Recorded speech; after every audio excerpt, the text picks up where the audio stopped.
Guys, isang reporter ng Boom Radio no, sa Daet. Nako, gigil na rin guys kay Kapiso dahil nga sa nangyari. So guys, panoorin natin ito yung upload no ni Hambalos Todo. And paki-subscribe niyo po guys itong si Hambalos Todo. Isa po ito sa mga reporter ng Boom Radio at may programa po ito every morning. Mapapakinggan niyo po siya sa radyo at talagang wala itong kinakatakutan kaya nga yung kanyang YouTube channel ay Hambalos.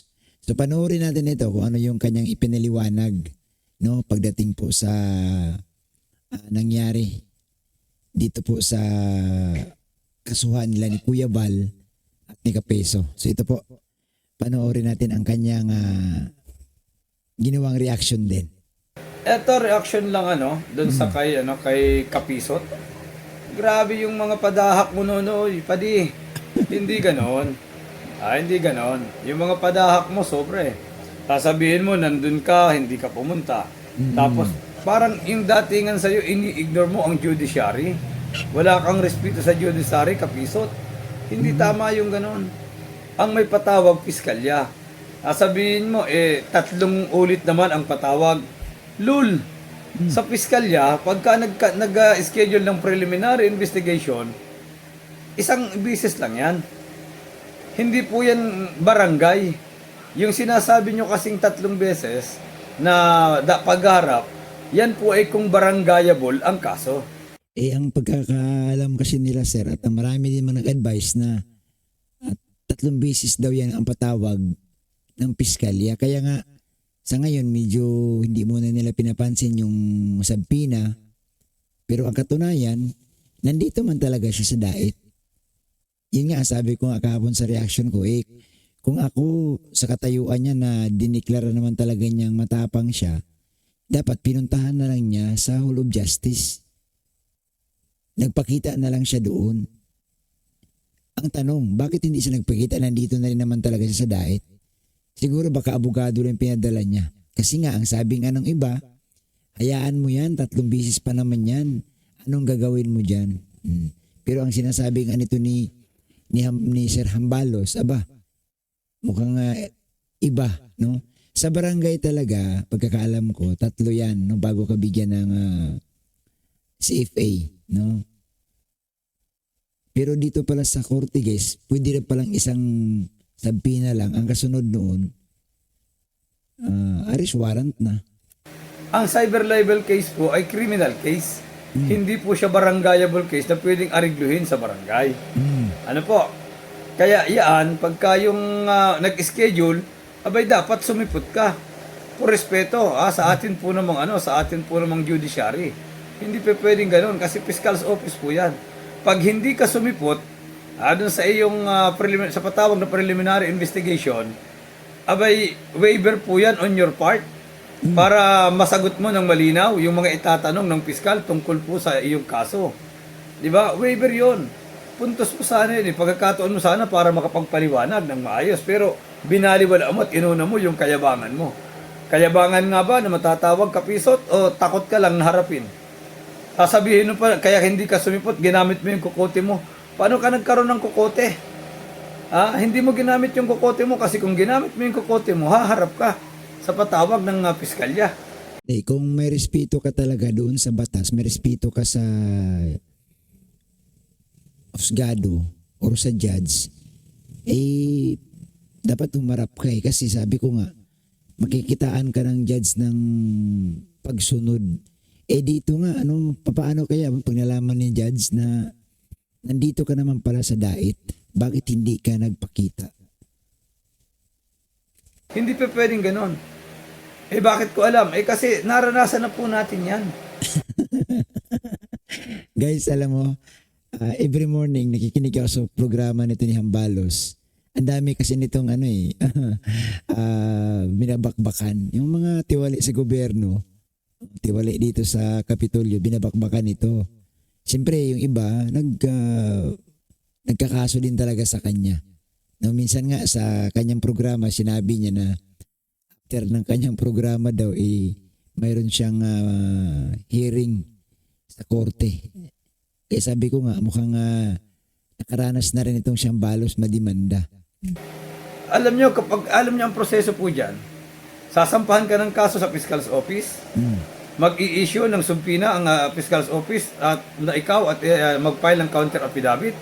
Kasama po dun sa sumpina na yon na ikaw ay pinapa-attend sa preliminary investigation ng naturang kaso. Ngayon, kung hindi ka po makaka-attend, i-require na lang na ikaw ay mag-file ng counter affidavit. But since na hindi ka pumunta dun sa dun sa preliminary investigation, kakikitaan ka agad ng piskal na parang napaka-unlow profile mo. Diba? Napaka-unlawful mo ng dating mo. Kumbaga, hindi tama. Tapos maririnig pa nila kung ano-ano yung mga palusot mo. Hindi maganda yon. Ngayon, eto. Dahil hindi ka sumipot, magpapile ka ng counter affidavit. Pag nakita ng piskal yung counter affidavit mo, babasahin nila, pag-aaralan nila, at titignan yung complaint sa'yo kung mayroong prima facie.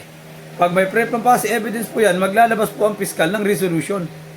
Tungkol po naman doon sa kaso. Kung may prima facie evidence. Maglalabas po ang piskalya ng resolution na may prima facie evidence. Ngayon, kung natanggap mo po yung resolution na yun, pwede ka namang mag-motion for reconsideration. Pwede kang mag-file ng motion for reconsideration. But after na ma-review ulit, at makita nila, mag-i-issue po sila ng decision with finality, na kinakailangan na po na magpaabot na ng information ng Fiscal's Office sa atin po namang korte to file a case. At pagka nasa korte na po, lalabasan ka na ng warrant. Kaya yung sinasabi mo na, ipinagmamayabang mo pa andun ako! Andun ako! Hindi lang ako nagpakita kasi ginamit ka yung kakarte ka. Diba? Para kang sibagsibani. Nakikita ko sa iyo, nagyayabang ka sa isang bagay na kulang ka naman sa kaalaman. Diba? Katulad ng ginawa mo na pagbabalahura sa mag-ama ni Kuya Val at ni Kuya Rab. Naghahamon-hamon ka ng debate. Yung nga yung pagharap sa korte, sa piskalya, hindi mo magawa. Ano yan? Naglulukuhan ba tayo dyan, boss?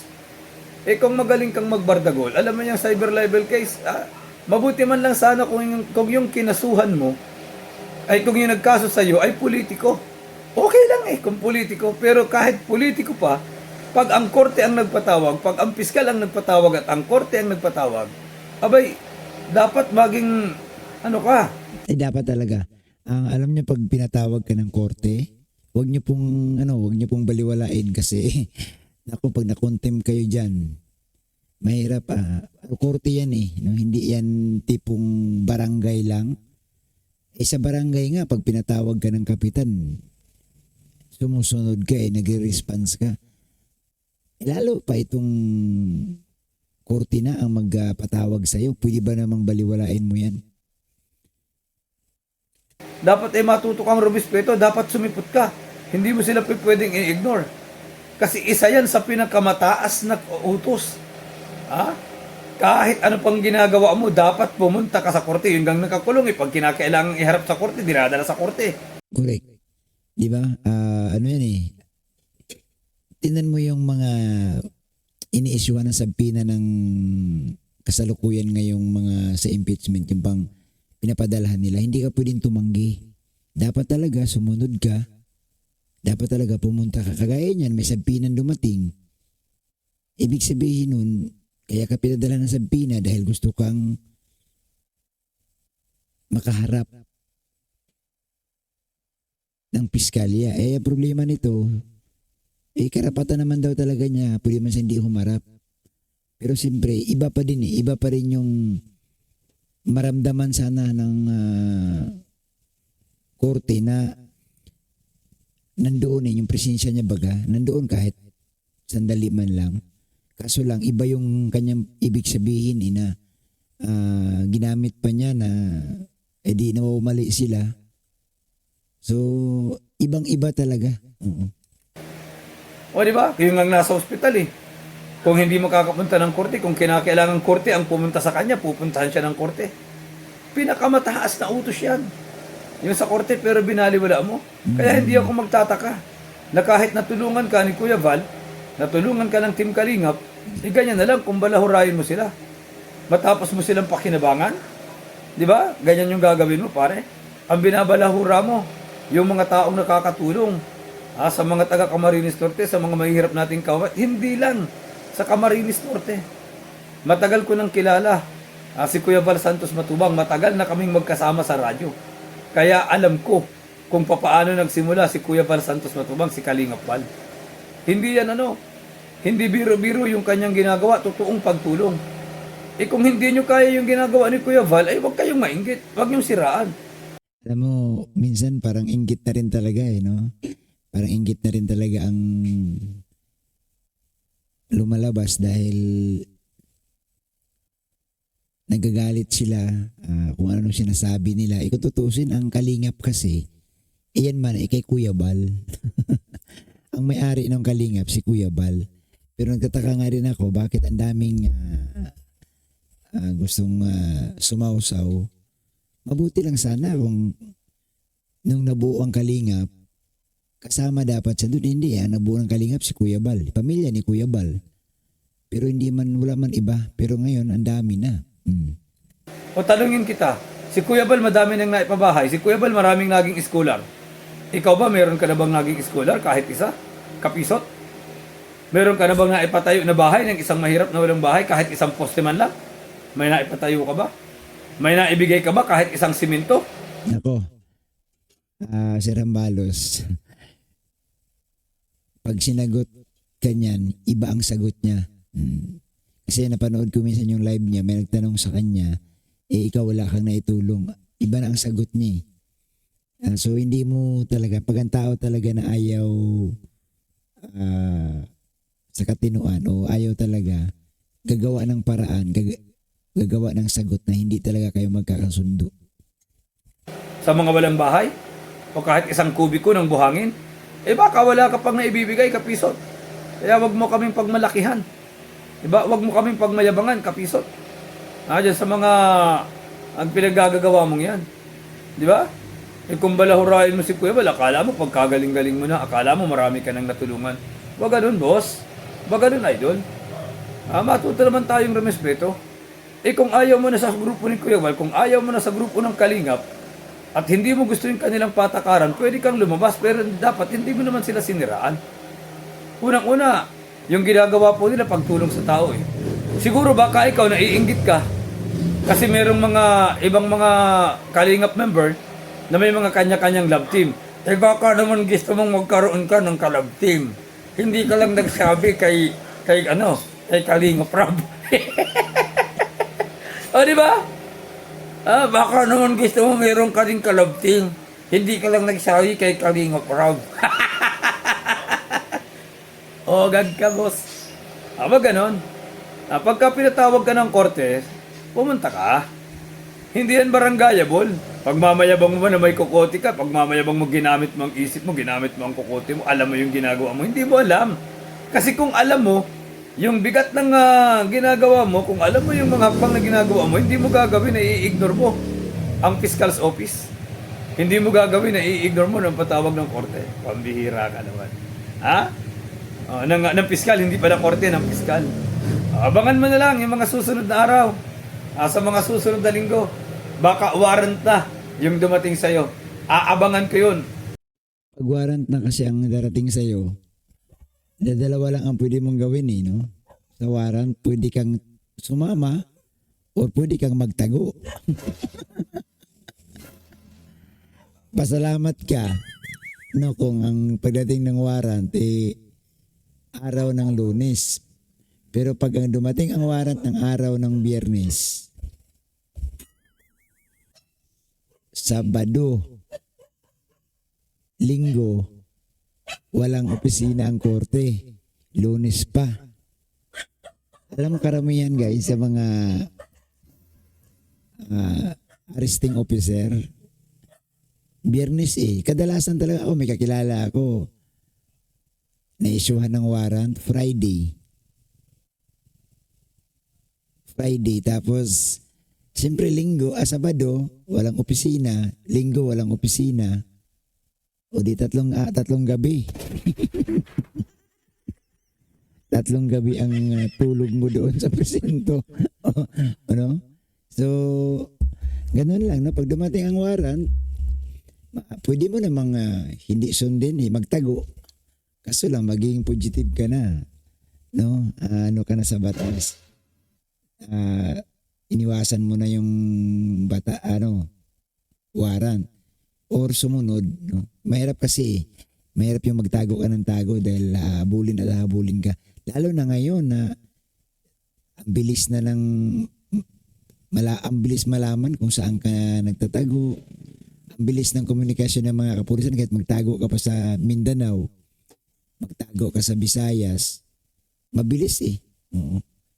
So, yun ang mahirap. Sana dumating ang warrant na hindi araw ng Biyernes. Araw ng Huwebes pwede pa. Kasi Biyernes makakapag bukas pang opisina. Kaso lang pag ang dating ng warrant guys, Biyernes yan karamihan. Kasi doon sa amin sa Manila, dati, nagulat kami, dumating yung warrant Friday ng hapon. Oh, siyempre hindi ka pwedeng hindi sumama kung nandoon ka lang eh. Pulis yung mag-aaresto sa'yo, pwede ba namang tanggihan mo yan? Tapos, sama ka. Oh, Biyernes, hapon yun eh, hapon yung pawala ng opisina. Oh, Sabado kinabukasan. Walang sarado ang opisina. Linggo sarado pa din. Lunes ka na ng umaga makakapag-asikaso. Eh mahirap, 2 gabi ka. 3 gabi, no? Biyernes ng gabi, Sabado ng gabi, Linggo ng gabi. Kung maalat-alat pa, malas-malasin ka, Lunes ng gabi, nandoon ka pa kung may mga judge na hindi papasok, hindi ipipirma. Martes na talaga, no? Martes. So yun ang mahirap. Pag may warrant o baris ka na. At kung magkakaroon ka ng warrant, bagay yun. Bagay yun sa mga taong di marunong tumanaw ng utang na loob na tulad mo. Magandang morning! Sa mga subscriber po natin, maraming salamat. And guys, paki-subscribe niyo po guys. Kasamahan to ni Kuya Bal sa Boom Radio to eh. No? Minsan na rin kami kakausap nito ni Hambalos Todo. No? Paki-support guys sa kanyang YouTube channel. So maraming salamat po sa inyong lahat. And support natin si Hambalos Todo at siyempre si Kuya Bal, si Kalinga Prab at ang lahat ng mga reactors ng Kalinga. Paki-support po natin. God bless po. Isang mapagpalang araw.